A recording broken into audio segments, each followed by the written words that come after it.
एक लड़की के पास एक खास शक्ति थी। उसे बस अपने छोटे हाथ को समुद्र के पानी में हल्के से डुबोना होता था और अगले ही पल अनगिनत मछलियां जैसे किसी बुलावे को सुनकर उसकी ओर तैरती चली आती थीं। इस शक्ति की वजह से मछुआरे हर बार समुद्र से भरपूर मछलियां पकड़कर लौटते थे, जिससे पूरे द्वीप के सभी निवासियों का गुजारा होता था। और भी अद्भुत बात यह थी कि द्वीप पर कोई भी व्यक्ति चाहे कितना भी गंभीर रूप से घायल या बीमार क्यों ना हो, अगर लड़की उसे हल्के से छू लेती थी तो उसके सारे घाव और दर्द पल भर में ठीक हो जाते थे। लेकिन एक दिन जब लड़की पहाड़ पर खेलने गई तो उसने अचानक एक बड़ा भौरों का छत्ता देखा। जिज्ञासा के कारण वह धीरे धीरे उसके पास पहुंची।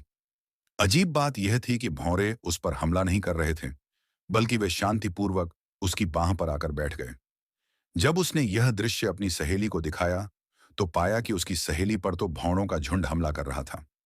सहेली को डंक मारते देख लड़की ने डर और गुस्से में अपनी मुट्ठी कस ली और तभी अचानक उसके भीतर एक नई शक्ति जाग गई। सभी भौंरे जमीन पर गिर पड़े और पल भर में मर गए। यह दृश्य देखकर उसकी सहेली हैरान रह गई।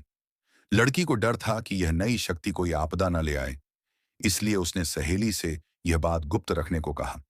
लेकिन किसी ने नहीं सोचा था कि इस घटना के बाद लड़की अपनी सारी शक्तियां खो देगी। अब उसका स्पर्श न तो किसी बीमार व्यक्ति को ठीक कर पा रहा था। इस वजह से द्वीप के लोग अपने भविष्य के जीवन को लेकर चिंतित और